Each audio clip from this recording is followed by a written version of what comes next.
8 de la mañana con 34 minutos. Seguimos en ampliación de Noticias Edición Dominical. Mi nombre es Carlos González, los acompaño desde la ciudad de Trujillo.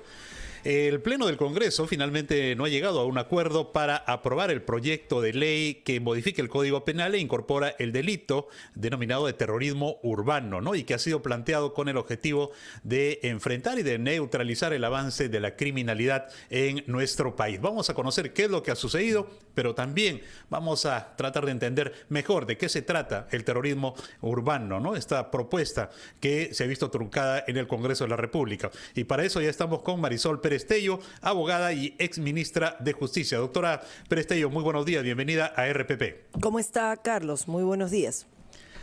Doctora, para tener una visión clara de esta propuesta de ley, explícanos por favor en qué consiste este proyecto que tiene como objetivo, decíamos, tipificar el delito de terrorismo urbano. ¿Qué conductas tipificarían como delito para quienes no lo tenemos todavía muy claro? Yo creo que uno de los principales problemas de esta propuesta normativa es una propuesta política que responde a algo que se llama populismo penal. No cambia nada, no inventa nada formal, simplemente busca mandar un mensaje. El propio presidente del Consejo de Ministros lo dijo, es una vergüenza que reconozca la ineficacia de una propuesta normativa. Busca dar una respuesta, igual que la declaratoria de emergencia, a un hecho real. El hecho real es que hay un muerto cada 16 horas en nuestro país, en Lima, que tenemos una ciudad declarada en estado de emergencia por distritos, que empuja de un distrito a otro a los delincuentes, que no tenemos capacidad de perseguir el crimen, porque la ley de crimen organizado que se acaba de publicar y que no se termina de derogar, genera impunidad, y lo que hace esta propuesta normativa es recoger algunos tipos penales, pretender ser una respuesta a la extorsión, pretende poner límites a determinadas acciones de protesta. Entonces, en realidad, y sobre todo, incorporar en el imaginario colectivo este concepto de terrorismo con un claro, para mí, impulso político, ¿no? Y es quién venció al terrorismo, un partido político que está representado en este Congreso y según él se atribuye a haber sido responsable de que lográramos hacer eso, sin reconocer el mérito de la policía y de la inteligencia policial, que es en realidad donde deberíamos apuntar.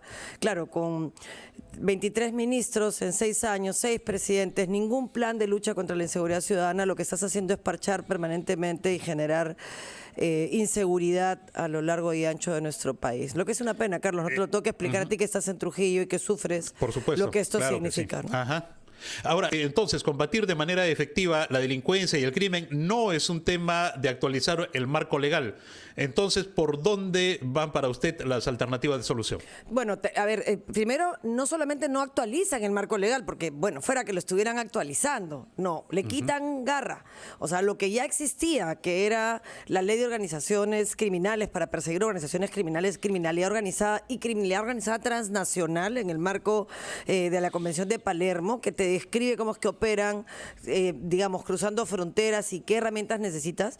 Lo que ellos han hecho es dar una nueva norma que elimina, por ejemplo, el tráfico de influencias. Gran parte de los delitos por los que está Cerrón corriéndose de la justicia tiene que ver con tráfico de influencias. Los delitos que cometió Chibolín tienen que ver con tráfico de influencias, los cuellos blancos del puerto y toda la impunidad que genera el poder respaldando a los delincuentes. Y yo esto te lo digo no solo por mi condición de exministra de Justicia o de congresista, sino porque trabajo cárceles. Si conozco algo bien, es el perfil criminológico y cómo es que se comporta un privado de libertad y a qué le tiene miedo y a qué no le tiene miedo. Y no le tiene miedo a que tú incrementes una pena de 2 a 3 años, a 4 años o 5 años, si no le pones dientes a la capacidad de investigación de la policía, si no le pones, si no le das fuerza al trabajo de inteligencia que te permite evitar una acción concreta, si no generas condiciones para que la Fiscalía pueda investigar como investiga,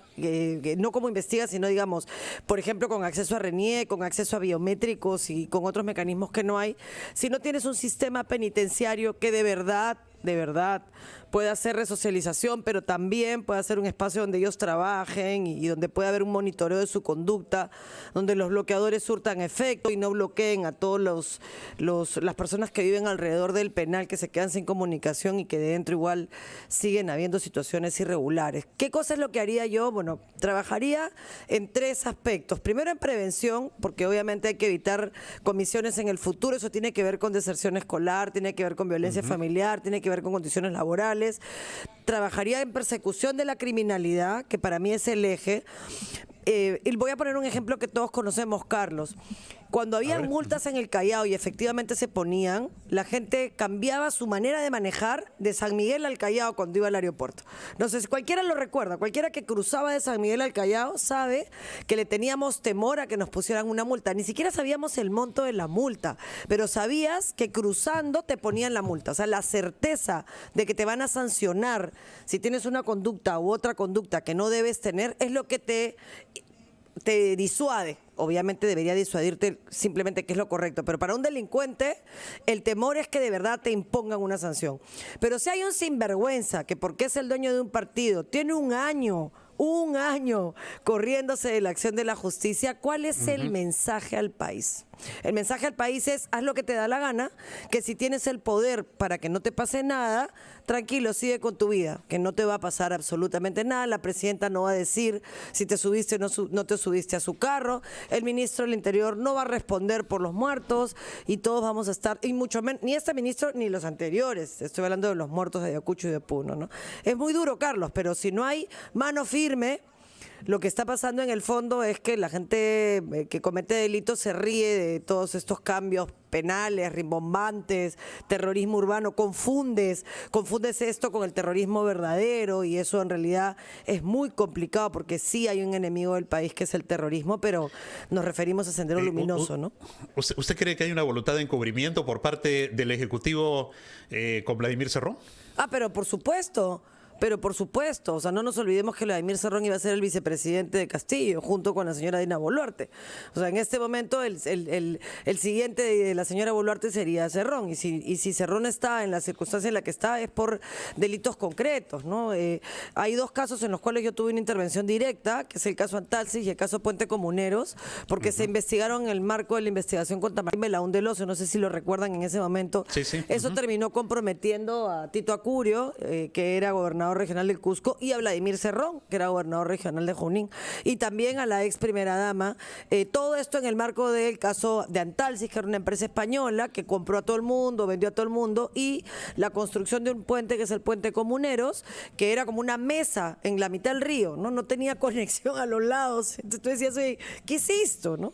Y acá, en ambos casos que ya están en etapa intermedia, Cerrón tiene medidas de detención, ¿no? Es un sinvergüenza y un cobarde, ¿no? Encima se burla Ahora, de nosotros.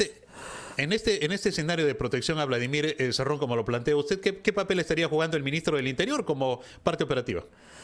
El ministro del Interior está jugando con nosotros, ¿no? Y la verdad es que es una pena, porque, como te decía al inicio, ¿no? 6 presidentes en 6 años ya te quiebran la institucionalidad de un país.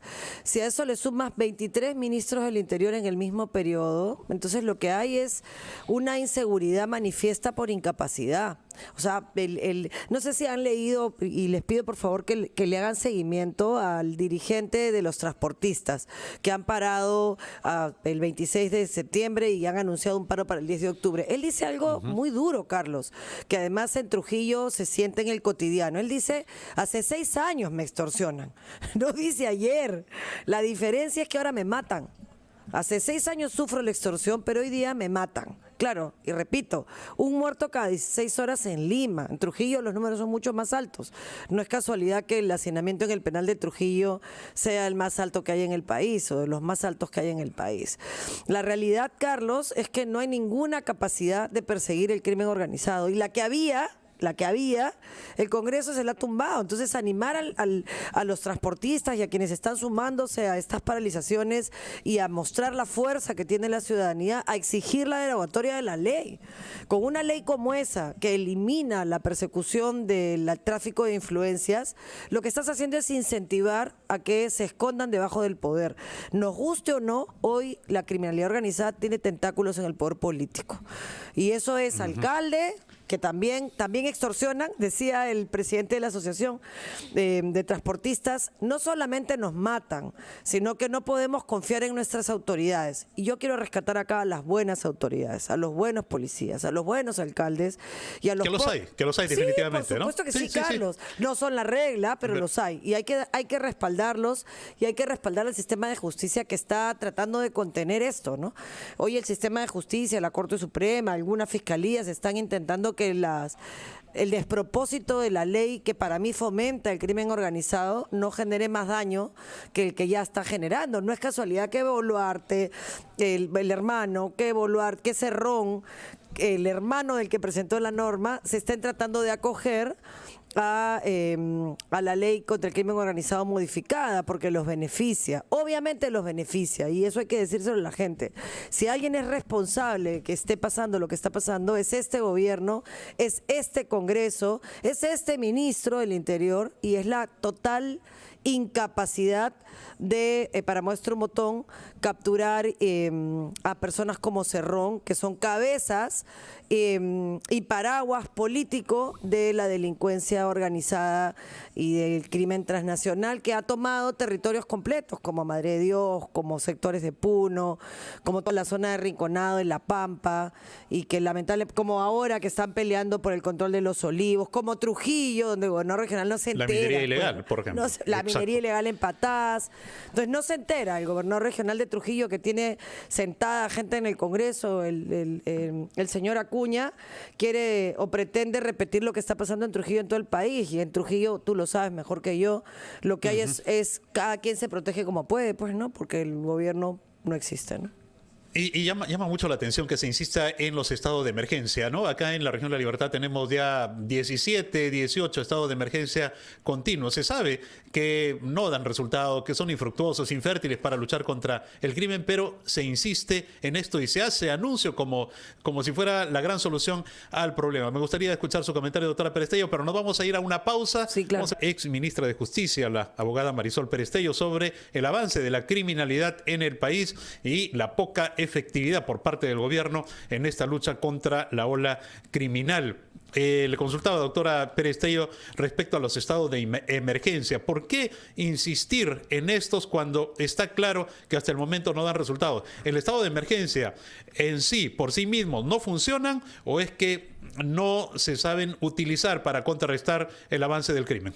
Yo creo que lo que están intentando hacer, y yo creo que ese es el origen del problema, Carlos, no es solucionar el problema. Un problema de esta naturaleza requiere soluciones integrales, firmeza, por supuesto, una mano firme que pueda no solamente hacer una redacción normativa eficiente, sino que pueda ejecutarla, que tenga el ánimo de ejecutarla. Y no hay ni una cosa ni la otra, ¿no? Entonces, lo que hacen es intentar soltar parches, asustar, ¿no? Mandar mensajes de los que la gente se burla, pues. Entonces, tú no puedes, el presidente de la Comisión de Justicia no puede decir que ha acumulado 17 propuestas para el tema de la ley de terrorismo urbano y no darse cuenta que el problema, que el ridículo en el fondo, cuando todo el mundo se lo dice, es que creen que porque le ponen el nombre a una norma, la gente se va a sentir más segura. Lo que queremos saber es por qué no detienes a los delincuentes. Primer delincuente que no detienes un año después, Vladimir Cerrón. ¿Qué tiene Vladimir Cerrón que no tiene un delincuente normal? Protección política. Ya está. O sea, hay una protección del poder político al delincuente común que termina trasladándose de la delincuencia común a la delincuencia organizada y generando espacios como Patadas, por ejemplo, como Trujillo, en el cual hay control de territorio. Entonces, sí, cuando tú haces una declaratoria de emergencia, lo que haces es empujar el acto delictivo de un distrito a otro. Pasó la última vez que se declaró en emergencia algunos distritos de Lima, ¿no? Entonces, el sicariato continúa generando, sí, pues ya no le vas a cobrar, si te vas a lo largo de San Juan del Lurigancho, a los señores que venden el jugo de naranja, el huevito corniz, el chocolito con queso, ellos te van a decir que son extorsionados hace tiempo. Lo que pasa es que como ahora hay pelea por control de territorio, terminan siendo, primero no saben a quién pagar, ayudarle, terminan siendo asesinados, como pasó con los transportistas, y además terminan siendo también perseguidos muchas veces por la autoridad local y muchas veces en complicidad con la autoridad policial. Entonces, si eso no acaba, si tú no tienes confianza en un ministro del Interior al que se le filtran audios en los cuales él también es parte de todo este circo de gente que trafica con el poder para beneficiar o para proteger a uno o a otro, la verdad es que la credibilidad del gobierno es nula. Entonces, lo que hay detrás de esta sensación de que nada de lo que se hace sirve es la falta de credibilidad en su autoridad. O sea, nadie confía en la autoridad, ni en la Presidente, ni el Ministro del Interior, nadie confía en el Congreso de la República. Todos sabemos, lo acaba de pedir el gremio de transportistas, que la ley de crimen organizado es un despropósito y no quieren derogarla, no quieren, Carlos. La han regresado a comisión para ganar tiempo. Mientras esa norma esté vigente, lo que hace es hacer temblar el sistema de justicia y la capacidad real de investigar el crimen organizado. Los fiscales están reteniendo el tema, inaplicando, diciendo tengo un acuerdo internacional, acá está Palermo, pero en verdad al Congreso no le importa, porque lo que está haciendo este Congreso es proteger a sus amigos, proteger el crimen organizado que va a financiar su campaña en las próximas elecciones. Más claro no lo puedo decir. Y lamentablemente sacas a los militares que están cuidando zonas de narcotráfico y no solucionan el problema. Entonces, no es que los militares estén por si acaso en el cuartel escondidos, ¿ah? Los militares están poniendo su vida para evitar que el narcotráfico prolifere, que los mochileros crucen por la zona de Braem, que hay que cuidar toda la zona de los ríos, en la zona del río N, por la zona de la central ayánica del río N. Hay militares intentando que ellos no ingresen a las comunidades. Si tú los sacas de allá y los traes a cuidar el distrito, ¿quién se beneficia al final? ¿Nosotros los ciudadanos? No, por favor. Nos siguen matando, nos siguen extorsionando, pero bueno, hay que ser firmes, hay que exigir planes de seguridad de largo plazo que se ejecuten en el corto plazo, hay que respaldar el sistema de investigación policial, pero también proteger el Ministerio Público y su independencia, y por supuesto hay que sacar a estos delincuentes del poder. Más claro no puedo decirlo, Carlos. ¿Qué futuro le depara al país? Porque acá, en temas de seguridad ciudadana, porque acá estamos hablando, como bien lo recalcaba usted, no solamente de delincuentes comunes, estamos hablando de bandas bien organizadas que actúan y que tienen sus tentáculos ya no solamente en una ciudad, sino que se diversifican y además en la comisión de diferentes delitos en los cuales ya están bastante especializados y hay una reacción bastante lenta e ineficiente por parte de las autoridades. ¿Qué podemos esperar? Eso es lo que todos los ciudadanos nos preguntamos. No hay una respuesta efectiva por parte del gobierno. ¿Qué es lo que va a pasar con nosotros? Yo siempre he creído en la fuerza movilizadora del amor por lo nuestro, ¿no? O sea, yo creo que los peruanos hemos salido adelante. A ver, siempre me miro y digo, ¿cómo? No lo sé con claridad, ¿no? En los 80 al 2000 hemos soportado un sendero luminoso que destruía nuestras bases y hemos salido adelante. O sea, yo creo que sí tenemos una fuerza interna representada por este 80% de informales que salen todos los días. Yo creo que las personas que me están escuchando y que de repente hoy domingo están chambeando, van a regresar a su casa con un plato de comida. ¿Cómo? No lo saben muy bien. O sea, todos estamos viviendo en esta suerte de el amor que yo le tengo a la gente que amo hace que yo salga a buscar cómo regresar con un plato de comida. Entonces yo creo que hay dentro de nosotros esta capacidad de proteger aquello que nos importa, y los que nos estamos quedando en el país es porque creemos que hay futuro. Para que haya futuro hay que hacer las peleas en el presente. Yo creo que la gran pelea que tenemos que hacer todos ahora es exigirle a este Congreso que derogue la ley que favorece el crimen organizado. O sea, esa tiene que ser la pelea de todos en las redes. Los que no entiendan bien, hay un montón. Miren, César Azabache hace seguimiento a la norma y a sus consecuencias. Hay que revisar qué es lo que dice, cuál es el riesgo de una ley de esta naturaleza. Hay una serie de CONFIEP, la Cámara de Comercio de Lima ha sacado comunicados, por supuesto los gremios de transportistas, la CGTP, exigiéndole al Congreso que derogue la norma, deroguen la ley. Una vez que deroguen esa ley habrá que resolver el problema de las consecuencias de la norma vigente, pero por lo menos derogarles un mensaje de no están gobernando contra nosotros. ciudadanos. Y yo creo que la sensación, Carlos, es que están gobernando contra los ciudadanos. Este 95% está haciendo con el poder de sus votos que el país esté en una situación que no da más y que no resiste más, ¿no? Por favor, doctora, explíquele a nuestros oyentes por qué se necesita y por qué su pedido de derogar esta ley de crimen organizado. ¿Qué es lo que contiene que no sirve? La ley tiene varios aspectos que no sirven. Es un adefesio normativo, no tiene técnica legislativa, no se puede entender cuál es el tipo penal, y cuando un tipo penal no se entiende con claridad, se vulnera el principio de legalidad, y eso afecta, por supuesto, la capacidad de perseguir.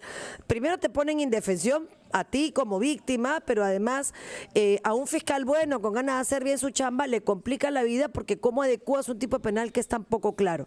Segundo, elimina o complejiza la posibilidad de hacer allanamientos, no el entrar, sino el hacer el registro, y entonces eso es que tienes que llamar al abogado. En la práctica, lo vimos con el caso Chibolín, complica la posibilidad de hacer el registro, no el allanamiento, el registro, y evidentemente eso puede facilitar que se pierdan pruebas, y en el caso de tráfico de migrantes o de tráfico de personas, por ejemplo, de trata de personas, puede incluso exponer la vida de una niña que está siendo explotada sexualmente. Ese es el primer tema, el tema de los allanamientos. El segundo tema es el tema del tipo penal, que es un desastre, no se entiende, pero además saca todos los delitos con 6 años, que yo creo que es que no es como mínimo. Yo creo que es a partir de 6 para arriba sería una locura. Sacas a tráfico de influencias, sacas a tráfico de migrantes, y con eso, al sacarlos de crimen organizado, disminuye el plazo de investigación, disminuye el plazo de prisión preventiva. En resumen, no vas a poder allanar una casa y por lo tanto no vas a poder encontrar pruebas. No se allana una, se allanan 20, 30 en paralelo en todo el país. Segundo, no vas a poder meter en prisión preventiva ni vas a poder tener una investigación de largo plazo, aunque el caso sea complejo. ¿Cómo investigas Patás, por ejemplo, con toda su complejidad? Y tercero, no vas a poder usar un tipo penal que tiene que ser claro, porque ha sido redactado para confundir. Además, viola los compromisos que tenemos con Palermo, y este Palermo no se hace porque la gente se volvió loca, se hace porque se han dado cuenta que la minería ilegal, por ejemplo, o la trata de personas son crímenes transnacionales, Carlos, y eso es lo que la gente no quiere entender. El crimen transnacional se nutre de armas y de mercados fuera, donde hay otros intereses, y el Perú se ha convertido en el espacio donde el oro se utiliza para pagar y para comprar, y tengamos cuidado que Salguana, el señor Salguana, presidente del Congreso en diciembre, va a prorrogar el reinfo, que es lo segundo que hay que impedir. No hay demasiadas cosas que hacer, necesitamos estar juntos y confiar en que si estamos juntos vamos a impedir que sigan tomando el país. Muchísimas gracias. Gracias, doctora Marisol Perestello, por esta reflexión y por este análisis que nos permite comprender mejor lo que está pasando en nuestro país respecto a la inseguridad ciudadana. Muy amable, doctora. Gracias. Muy buenos a usted, días. Carlos. Muchas gracias. 8 de la mañana con 59 minutos. Nos vamos a una pausa. Vamos con el gran resumen de la hora y luego regresamos.